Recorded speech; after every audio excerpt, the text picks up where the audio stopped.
Doctor Sreevarma ஆயுள் தரும் ஆயுர்வேதா அறுவை சிகிச்சை இல்லா குணம் ஆயுள் கால நிவாரணம். அண்ணாவின் நினைவு நாளையொட்டி அவரது நினைவிடத்தில் முதலமைச்சர் மு க ஸ்டாலின் மரியாதை செலுத்தினார்.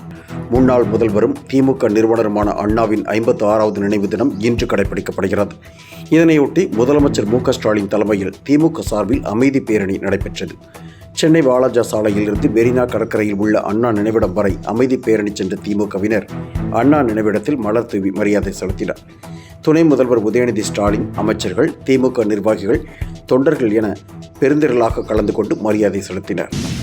ஈரோடு கிழக்கு சட்டமன்ற தேர்தல் பிரச்சாரம் இன்று மாலை 6 மணியுடன் ஓய்வடைவதால் அங்கு பிரச்சாரம் உச்சக்கட்டத்தை எட்டியுள்ளது. பிரச்சாரம் நிறைவடைந்த பிறகு வெளியாட்கள் தொகுதியை விட்டு வெளியேற வேண்டும் என தேர்தல் ஆணையம் உத்தரவிட்டுள்ளது. மேலும் நேரம் முடிந்தவுடன் விதிமுறைகளை மீறி பிரச்சாரம் மேற்கொண்டால் கடும் நடவடிக்கை எடுக்கப்படும் என்றும் 2 ஆண்டுகள் வரை சிறை தண்டனை விதிக்கப்படும் என்றும் எச்சரிக்கை விடுக்கப்பட்டுள்ளது. ஈரோடு கிழக்கு தொகுதியில் வரும் 5ஆம் தேதி பதிவாகும் வாக்குகள் 8ஆம் தேதி எண்ணப்பட்டு முடிவுகள் அறிவிக்கப்பட இருக்கிறது. திருப்பரங்குன்றம் மலை வழிபாட்டு விவகாரம் தொடர்பாக இந்து முன்னணி நாளை போராட்டத்திற்கு அழைப்பு விடுத்துள்ளது. இந்த போராட்டத்திற்கு அனுமதி மறுக்கப்பட்டுள்ள நிலையில் முன்னெச்சரிக்கை நடவடிக்கையாக மதுரை மாவட்டம் முழுவதும் இன்றும் நாளையும் 144 தடை உத்தரவு பிறப்பிக்கப்பட்டுள்ளது. திருப்பரங்குன்றம் மலையில் காசி விஸ்வநாதர் ஆலயம் தர்காவும் உள்ளது. இங்கு வழிபாடு நடத்துவதில் 2 தரப்பினருக்கிடையே பிரச்சனை ஏற்பட்ட நிலையில் நாளை போராட்டம் நடத்த இந்து முன்னணி அமைப்பினர் அழைப்பு விடுத்தனர். இதற்கு அனுமதி மறுக்கப்பட்டுள்ளது. ஆனால் தடையை மீறி போராட்டம் நடத்தப் போவதாக இந்து முன்னணியினர் அறிவித்துள்ளனர். இதனால் முன்னெச்சரிக்கை நடவடிக்கையாக மதுரை மாவட்டம் முழுவதும் இன்றும் நாளையும் 144 தடை உத்தரவை மாவட்ட ஆட்சியர் பிறப்பித்துள்ளார். போராட்டத்தில் யாரும் கலந்து கொள்ள வேண்டாம் என்றும் மீறுபவர்கள் மீதும் வாகன உரிமையாளர்கள் மீதும் கடும் நடவடிக்கை எடுக்கப்படும் என்றும் காவல்துறை எச்சரிக்கை விடுத்துள்ளது. கச்சத்தீவு அருகே மீன்பிடித்துக் கொண்டிருந்த ராமேஸ்வரம் மண்டபத்தைச் சேர்ந்த மீனவர்கள் 10 பேரை இலங்கை கடற்படையினர் சிறைப்பிடித்தனர். மேலும் அவர்களிடம் இருந்து விசைப்படகையும் பறிமுதல் செய்தனர். தெற்கு மன்னார் கடற்பகுதியில் கைதான மீனவர்கள் இலங்கையில் உள்ள மன்னார் முகாமிற்கு அழைத்துச் செல்லப்பட்டுள்ளனர். மேலும் அவர்கள் அனைவரும் மன்னார் மீன்வளத்துறை அதிகாரிகளிடம் ஒப்படைக்கப்பட்டுள்ளதாக தகவல் வெளியாகியுள்ளது. இந்த சம்பவம் மீனவ கிராமங்களில் கொந்தளிப்பை ஏற்படுத்தியுள்ளது. இந்திய ராணுவம் உலகின் 4வது இடத்திற்கு முன்னேறி உள்ளது. முதலிடத்தில் அமெரிக்க ராணுவமும் 2வது இடத்தில் ரஷ்ய ராணுவமும் உள்ளன. 3வது இடத்தை சீன ராணுவம் பிடித்துள்ளது. அதே நேரம் 9வது இடத்தில் இருந்த பாகிஸ்தான் ராணுவம் 12வது இடத்திற்கு பின்தங்கியுள்ளது. ஆட்கள் பலம், தொழில்நுட்பம், நிதி உள்ளிட்ட அடிப்படையில் இந்த குளோபல் இண்டெக்ஸ் பட்டியல் வெளியிடப்பட்டுள்ளது. கடந்த சில நாட்களாக கடுமையாக உயர்ந்து வந்த தங்கத்தின் விலை இன்று சரிந்துள்ளது. சென்னையில் இன்று ஆபரண தங்கத்தின் விலை சவரனுக்கு 680 ரூபாய் குறைந்து 61,640 ரூபாய்க்கு விற்பனையாகிறது. 1 கிராம் 85 ரூபாய் குறைந்து 7,705 ரூபாய்க்கு விற்பனையாகிறது. வெள்ளியின் விலை எந்தவொரு மாற்றமும் இன்றி கிராம் 107 ரூபாய்க்கு விற்கப்படுகிறது. மத்திய பட்ஜெட் அறிவிப்பில் தங்கத்தின் மீதான வரி குறைக்கப்பட்டுள்ளதால் தங்கத்தின் விலை குறையும் என்று கூறப்படுகிறது.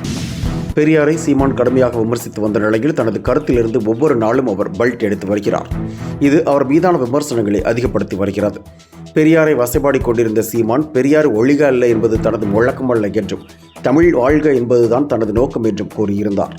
இந்நிலையில் நூற்றுக்கணக்கான தமிழ் கடவுள்கள் இருக்கும்போது ராமர் சாமியும் வேண்டாம், ராமசாமியும் வேண்டாம் என்று சீமான் பேசியிருப்பது மீண்டும் பரபரப்பை ஏற்படுத்தியுள்ளது. கடந்த சில நாட்களாக கடுமையாக பாஜக ஆதரவு போக்கினை பேசி வந்த சீமான் ஈரோடு கிழக்கு தொகுதி தேர்தலில் பாதிப்பு வந்துவிடுமோ என்ற அச்சத்தில் இவ்வாறு பேசுவதாக கூறப்படுகிறது. நாடாளுமன்றத்தில் மகா கும்பமேளா நெரிசல் மரணம் குறித்து பேச எதிர்க்கட்சிகள் அனுமதி கோரிய நிலையில் அதற்கு அனுமதி மறுக்கப்பட்டது. இதனால் கூச்சல் குழப்பம் ஏற்பட்டு அமளி நிலவியது. கடந்த சனிக்கிழமை மத்திய பட்ஜெட் தாக்கல் செய்யப்பட்ட பிறகு இன்று நாடாளுமன்றம் மீண்டும் கூடியது. மகா கும்பமேளாவில் 40க்கும் மேற்பட்டவர்கள் உயிரிழந்த நிகழ்வு குறித்து விவாதிக்க எதிர்க்கட்சி உறுப்பினர்கள் அனுமதி கேட்டிருந்தனர். ஆனால் அதற்கு அனுமதி மறுக்கப்பட்டது. இதனை கண்டித்து எதிர்க்கட்சி உறுப்பினர்கள் சபாநாயகரின் இருக்கையை முற்றுகையிட்டு முழக்கங்களை எழுப்பினர். இதன் காரணமாக இன்று இரு அவைகளும் அலுவலர்கள் பாதிக்கப்பட்டன. வேங்கை வயல் வழக்கு புதுக்கோட்டை நடுவர் நீதிமன்றத்திற்கு மாற்றப்பட்டுள்ளது. வேங்கை வயல் கிராமத்தில் பட்டியல் இன மக்கள் பயன்படுத்தும் குடிநீர் தொட்டியில் மனித கழிவுகள் கலக்கப்பட்ட சம்பவம் தொடர்பான வழக்கை சிபிசிஐடி போலீசார் விசாரித்து வருகின்றனர்.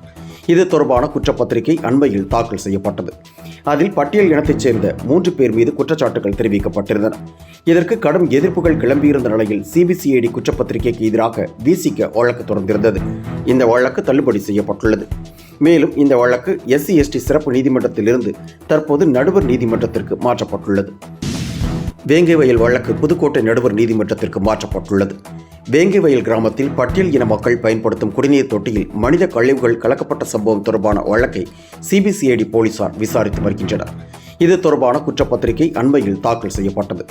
அதில் பட்டியல் இனத்தைச் சேர்ந்த 3 பேர் மீது குற்றச்சாட்டுகள் தெரிவிக்கப்பட்டிருந்தன. இதற்கு கடும் எதிர்ப்புகள் கிளம்பியிருந்த நிலையில் சிபிசிஐடி குற்றப்பத்திரிகைக்கு எதிராக விசிக வழக்கு தொடர்ந்திருந்தது. இந்த வழக்கு தள்ளுபடி செய்யப்பட்டுள்ளது. மேலும் இந்த வழக்கு SC/ST சிறப்பு நீதிமன்றத்திலிருந்து தற்போது நடுவர் நீதிமன்றத்திற்கு மாற்றப்பட்டுள்ளது.